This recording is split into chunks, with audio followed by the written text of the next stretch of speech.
Hello friends, welcome to KLM study में आप सबका स्वागत है। आज के इस वीडियो में जो है हमारा टॉप 25 प्रश्न जीके और जीएस करंट अफेयर्स को मिला करके हमने 25 प्रश्न को इकट्ठा किया है। ये सारे के सारे प्रश्न बहुत ही इम्पोर्टेंट है। सारे के सारे प्रश्न VBI है। पहला प्रश्न है, पृथ्वी का एकमात्र प्राकृतिक उपग्रह कौन सा है? तो इसका सही जवाब होगा चंद्रमा। चंद्रमा पृथ्वी का एकमात्र उपग्रह है।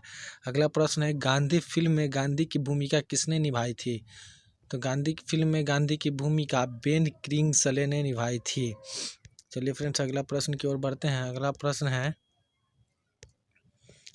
शिक्षक दिवस कब मनाया जाता है? तो शिक्षक दिवस 5 सितंबर को मनाया जाता है। अगला प्रश्न है, जापान पर परमाणु बम कब गिराया गया था? तो इसका सही जवाब होगा 1945 में जापान पर पहला परमाणु बम गिराया गया था। अगले प्रश्न की ओर बढ़ते हैं। अगला प्रश्न, भांखरा बांध किस नदी पर है? तो भाखड़ा बांध सतलज नदी पर है। भाखड़ा बांध सतलज नदी के ऊपर है। इसका सही जवाब हो जाएगा सतलज। अगला प्रश्न है, भारत का राष्ट्रीय पुष्प कौन सा है? तो भारत का राष्ट्रीय पुष्प कमल है। इसको याद कर लेंगे आप लोग। अगला प्रश्न है, धनराज पिल्ले किस खेल से संबंधित है? तो हॉकी से संबंधित है धनराज पिल्ले। उनका फोटो देख रहे होंगे आप लोग, यही है धनराज पिल्ले जो कि हॉकी से संबंधित है। अगला प्रश्न है, संयुक्त राष्ट्र संघ UNO यूनाइटेड नेशंस ऑर्गेनाइजेशन सुरक्षा परिषद में कितने स्थायी सदस्य होते हैं? तो 5 स्थायी सदस्य होते हैं। अगला प्रश्न है, कौन सा सिंधु सभ्यता का स्थान अब पाकिस्तान में है? तो हड़प्पा पाकिस्तान में है। और बढ़ते हैं। अगला प्रश्न है, चौथ नामक कर किसके द्वारा लिया जाता था? तो ये कर मराठाओं द्वारा लिया जाता था। चौथ नामक कर मराठाओं द्वारा लिया जाता था। अगला प्रश्न है, मुगल बादशाहों का सही क्रम? तो मुगल बादशाहों का सही क्रम बाबर से स्टार्ट हुआ था। मुगल बादशाह भारत में मुगल साम्राज्य का संस्थापक भी है बाबर, और बाबर से स्टार्ट हुआ, तो इसको आप लोग देख लेंगे। पहला बाबर, दूसरा हुमायूं, तीसरा शेरशाह सूरी, चौथा इस्लाम शाह सूरी, पांचवा हुमायूं, तब अकबर आजम, जहांगीर शाहजहां आजम, जहां आजम, आलमगीर औरंगजेब का नाम उपाधि दिया गया था आलमगीर का, बहादुर शाह, देख लेंगे आप लोग। तो चलिए अगला प्रश्न की ओर बढ़ते हैं। अगला प्रश्न है, शुरू किया था तब भूदान आंदोलन किसने शुरू किया था?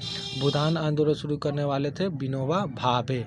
अगला प्रश्न है, भारत में अंग्रेजी शिक्षा किसने शुरू की थी? तो ये लॉर्ड मैकाले के कार्यकाल के समय भारत में अंग्रेजी शिक्षा की शुरू की गई थी। फ्लाइंग सिख के नाम से किसे जाना जाता है? फ्लाइंग सिख के नाम से मिल्खा सिंह को जाना जाता है। नींबू और संतरे में कौन सा विटामिन पाया जाता है? तो नींबू और संतरे में विटामिन C पाया जाता है। इसे ब्यूटी विटामिन भी कहते हैं, विटामिन C को। अगला प्रश्न है, उदर शंकर किससे संबंधित है? उदर शंकर नृत्य से संबंधित है। इसका सही जवाब आ जाएगा नृत्य। संविधान के प्रारूप समिति यानी ड्राफ्ट कमेटी के चेयरमैन कौन थे? तो डॉक्टर भीमराव अंबेडकर। इसका सही जवाब हो जाएगा डॉक्टर भीमराव अंबेडकर। त्रिस्तरीय पंचायती राज व्यवस्था में सर्वोच्च स्थान पर क्या होता है? तो जिला परिषद का स्थान जो है सो सर्वोच्च होता है पंचायती राज्य व्यवस्था में। अगला प्रश्न है, लक्षद्वीप की राजधानी कहाँ है? तो करवती। लक्षद्वीप की राजधानी करवती, इसका सही जवाब हो जाएगा। अगला प्रश्न है, श्रीलंका के मुद्रा का नाम क्या है? तो रुपया। श्रीलंका का में रुपया चलता है, रुपया हो जाएगा इसका सही जवाब।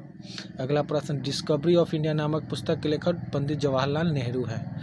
गुरुत्वाकर्षण की खोज किसने की थी? तो न्यूटन द्वारा गुरुत्वाकर्षण का खोज किया गया था। अगला प्रश्न है, नोबेल पुरस्कार प्राप्त करने वाले भारतीय कौन है? प्रथम भारतीय तो रविंद्रनाथ टैगोर। और इनको किस क्षेत्र कार्य के लिए मिला था?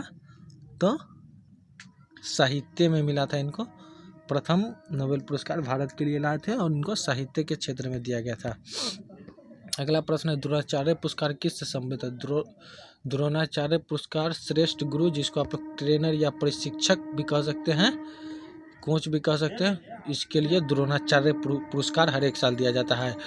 खजुराहो स्थित है। तो खजुराहो मध्य प्रदेश में एक जगह का नाम है जो विश्वविख्यात है मंदिरों के लिए। फ्रेंड्स, कमेंट करके बताएंगे ये वीडियो आप लोग को कैसा लगे, और इसी प्रकार के वीडियो के लिए हमारे चैनल को सब्सक्राइब करके घंटी के बेल आइकन को दबा देंगे। इसी तरह के वीडियो में रोज लाता हूँ आप लोगों के लिए।